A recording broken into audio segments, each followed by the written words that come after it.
When I was filming the last week's video promising you to share how I am adjusting on a trip, I expected to talk about jet lag, different foods, lack of gym, all that. But the reality turned into something else entirely.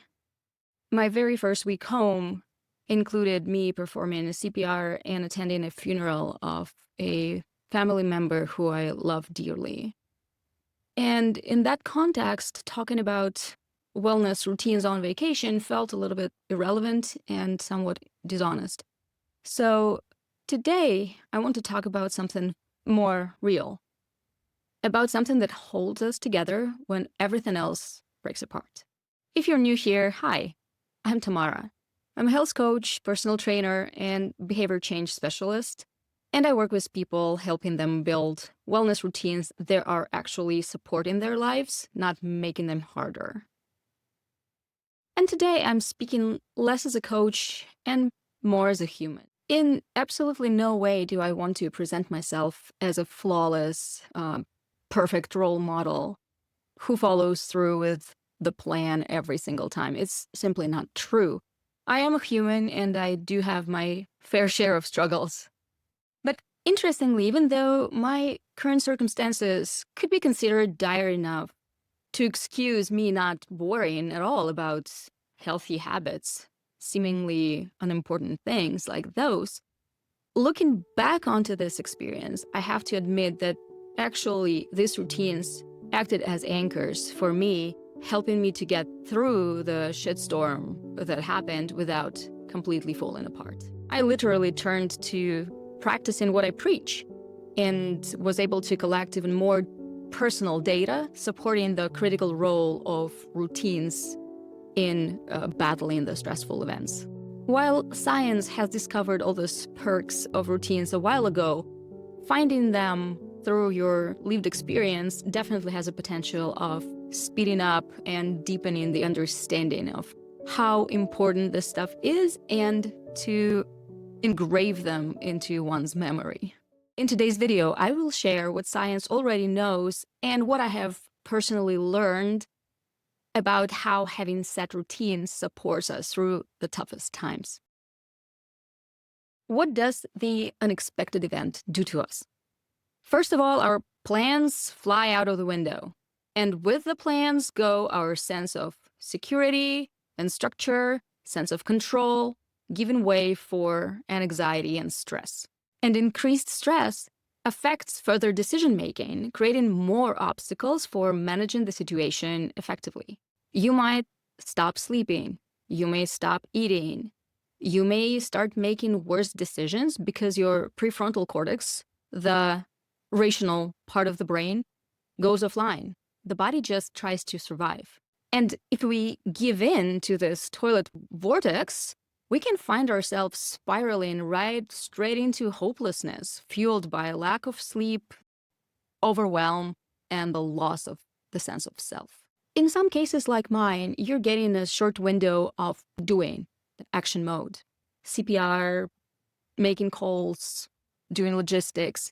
So the chaos gets masked by purpose. But then comes waiting, when the things really get harder. When you can't act, just sit with the fear, the loss, the uncertainty, and that's when the spiral really wants to pull you in. The goal is to stop spiraling and create as many breaks as possible for the brain so it can regulate and return to the mode when the prefrontal cortex goes and stays online and is capable for making better decisions. So, how do you not drown in distress? You cannot fix what is happening, but you can turn to what you can control. In situations when you cannot control the external factors, sudden deaths in my case, the way of creating these breaks for the brain is to turn to something that we can control. The habits and systems that were in place before the crisis hit. And let me be clear, it's not the time to learn new skills. In a time of crisis, when life falls apart, your brain just cannot physically handle new stuff. What you have practiced before is what shows up. Engaging in a familiar activity helps to regain some sense of predictability and structure, allowing you to reconnect with yourself and your values and reduce anxiety and overwhelm on physiological level. And when the stress hormones drop lower, there is more clarity to analyze the situation. And it opens a window for making better decisions and fewer mistakes. Interestingly, if we get a chance to make the situation feel more manageable, it actually becomes more manageable. In my case, the action period was very short and quickly turned into waiting. And while waiting, I was faced with 3 tasks. First of all, I had to be available for my family and provide whatever support they needed, be ready to jump in and follow instructions. Second, I had to support my daughter through her very first experience of loss and death in the family. And third, I had to process my own feelings in the healthiest way possible. And in order to succeed at these tasks, I needed my brain in the best possible condition, at least functioning. And it came to no surprise that what was solid before stayed, worked, and helped me. But what was wobbly to begin with just crumbled right away. Like my eating never was a strong suit to begin with, and it turned into a complete chaos. But in that situation, I didn't really care. It wasn't supposed to be my anchor anyway. So for me, my anchoring habits were prioritizing sleep, moving my body every day, and reaching out for help. I made it an absolutely non-negotiable to go to bed at a reasonable time, even though I knew that all the stress and jet lag will kick me out of slumber at the break of dawn, but I did what's in my power to ensure that I get as much sleep as possible to support my brain function. Even though I woke up early, even though it was not perfect, I gave myself the best chance to rest and reset. Also, I did make sure to move my body vigorously every day. Not because I felt like it, believe me, and not because I was trying to stay on track or whatnot, but because I know that vigorous activity helps to regulate hormones and counteract the chemistry of distress. And also because it's familiar to me. So it allowed me to stay in the know and in control for as long as I was exercising. And then support. Another coping mechanism that I employed was talking things through. I did not isolate. I spent time with people. Even though I didn't necessarily talk about the situation, being around people helped a lot. And I also called for professional help immediately, and I'm very grateful for my wonderful therapist who made an emergency appointment and fit me into her busy schedule. Being around others definitely helped both me and my kid to stay mentally afloat. So here is what I learned.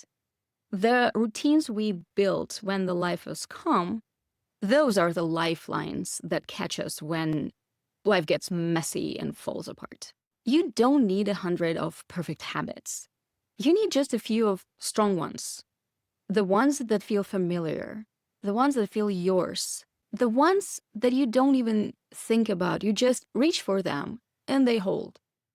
If you're going through something right now, know that it's okay to fall apart. But if you can find one thing, just one little thing that gives you a moment of clarity and calm, a little bit of a sense of control, hold on to that. That could be your anchor. Me from the past would have totally dove for the emotion and drama of the moment. The current version of myself chose to recognize and respect the emotional part of the experience while staying true to my values and caring for my future self and for my daughter's well-being. I think I'm proud of it. I'll go back to regularly scheduled programming soon. I will keep talking about movement and nutrition and wellness systems because I believe in them. But also I believe in honesty, and this is what felt real this week. If you're still here, thank you. Please take care of yourself. And if you don't know how, start with something familiar. Start with something small. Start with you.